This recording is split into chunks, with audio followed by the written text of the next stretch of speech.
aqal cali Umar Xasan oo kamid ah xuqaasha gobolkaasi Sanaag ayaa maanta mar warbaahinta ku hadlayay degmada Elafweyn waxa uu ka hadlay xaaladii colaadeed oo dambeeyay ka dhacay deegaanada degmada Elafweyn sidoo kale waxa uu caaqilku ka difaacay beesha uu ka soo jeedo eedeymo ugu yimi beesha ay colaadu ku dhexmartay deegaanadaasi ugu dambeeyna waxa uu caaqilku madaxweynaha Soomaaliland mudane Muuse Biixi Cabdi ka codsaday inuu xorriyadiisa u soo celiyo boqor Ismaan Maxamed Buurmadow labadii sano iyo barkii uu ka socday dagaalku jiida Elafweyn iyo Dararweyne iyo tuulooyinkeeda waxaan u sheegaynaa beesha caalamka beelaha deriska xukuumadda Soomaaliland dagaalka labada sano iyo barka ka socday deegaanada aan soo sheegay inuu u dhaxeeyay beesha Garxajis iyo markii hore beel Shabarood uu u dhaxeeyay intaabana aanu sheegaynay maskax iyo muruq iyo maal intaba nagula dagaalamayay oo maxay ahaaytay dhaawac iyo dhimashada ay ku yeesheen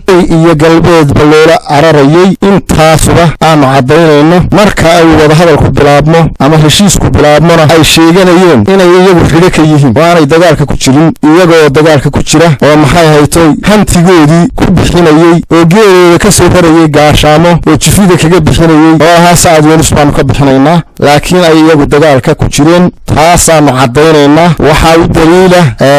alxamdulillah maanta inay qirteen beesha Garxajis inay qirteen iyagoo ku sugan dhisinka goof iyagoo ku sugan inay qirteen waayaadankii horena waanu ku jirnay kan dambana diyaar baanu nahay inan baa ka hadlayay dhisinka goof ka hadlayay shirkii ay ku qabteen oo lahaa boqor ama biide 14 jeer buu jebiyay boonka oo kutubtii waa qaban weyday oo dhaartii waa qaban weyday arrinka isaga waxba ugama hayno waxa laala wax ka jiraan ma jiraan waxaanu cadaynaynaa 7 jeer oo ay ugu dambeysay maalintii ugu dambeysay Elafweyn inay 7 jeer iyagu wacadka jebiyeen boonkana jebiyeen weerarkana ay soo qaadeen anagu waanu qiranaa wixii aanu sameeyno laba maalmood ayaa labadan gacanta qaaday maalina fadhiga bay ahayd maalina Dararweyne ahayd labadii maalmood waxay kaga jawaabeen dagaal beelaysan oo gudbana ayay kaga jawaabeen inta kale iyaga weerarka lahaa dagaalkii dambeeyay degmada Elafweyn waxa lagu laayay mujaahidiin haday mujaahidiin yihiin waxay tagi lahaayeen jiida hore iyo tukarraq oo dalkay difaaci lahaayeen ma dagaalka biida ayaa mujaahid lagu iyo dilka biida mujaahid lagu noqdaa waxaan kala cadaynayaa jamhadii rag baa lahaa waxa la laayay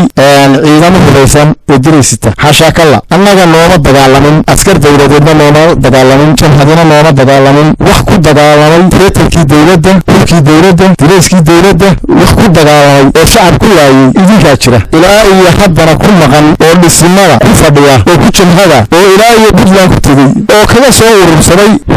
iyo saarad iyo gaadiid oo aan cadaynayno xashakalla annaga dawladina nooma dagaalamin direysna kuma aanu dagaalamin Garxajis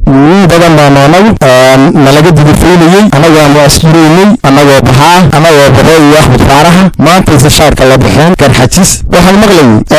madaxweyne wax ka sokeeya ciide xiga waxa uu noqonayaa ama nagu yeelanayna oo naasayna arrintan inuu Muuse Biixi iyo madaxweynuhu soo farageliyo oo gobolka uu yimaado xashakalla anagu waa madaxweynihii jamhuuriyadda Soomaaliland sharafku lagu leeyahay dhacdada yar ee ka dhacday deegaanada gobolka Sanaagna ugu yeedinayno annaga isu xidhaan leenahay haddaan anagu isqancinayno biiraahan Muuse Bukor biirintiisii kale habar jeedo cid walba waa xidhan inaan anagu nabad ugu baaqnay nabad aan ugu baaqnay inaanay u soo hugan inaanay wax nabada iyo wax baaqa marnaba aanay iyagu u soo hugan beesha Garxajis waxaan u sheegaynaa Sacad Yunus talaadii uu aad sababtoo ah dadkii deriskooda iyo dalkay deganaayeen iyo gacalkoodii iyo rixinkoodii iyo deegaankoodii baa ku tirtay maantay dhisinka goof magan ku yihiin oo gacanta ku haysan haddii ay nabad iyo wada hadal uu dalka ka bilaabmona oo ay diyaar u yihiin annagu diyaar baanu haddii ay colaad diyaar u yihiin min baa yiri midigtayda uu warbixiyana babila ku yiri hadday dagaal rabaan annagu dagaalkaana babila ku yiri waanu la qaadanayna waxaan kale oo ka codsanaynaa madaxweynaha jamhuuriyadda Soomaaliland Muuse Biixi Cabdi waxaanu ka codsanaynaa boqor Ismaan Maxamed inuu soo celiyo xornimadiisii iyadoo aan lagaga maarmin gobolka Sanaag dhacdooyinka deegaanka Elafweyn isagoo ahaa ama ku suntana boqorkii nabadda horena uga howlgalay wax badan qabtay maantana aan lagaga maarmi karin dawladuna kaga maarmi karin annaguna aan kaga maarmi karin wax allaale wax ka qabsoonayana aanay jirin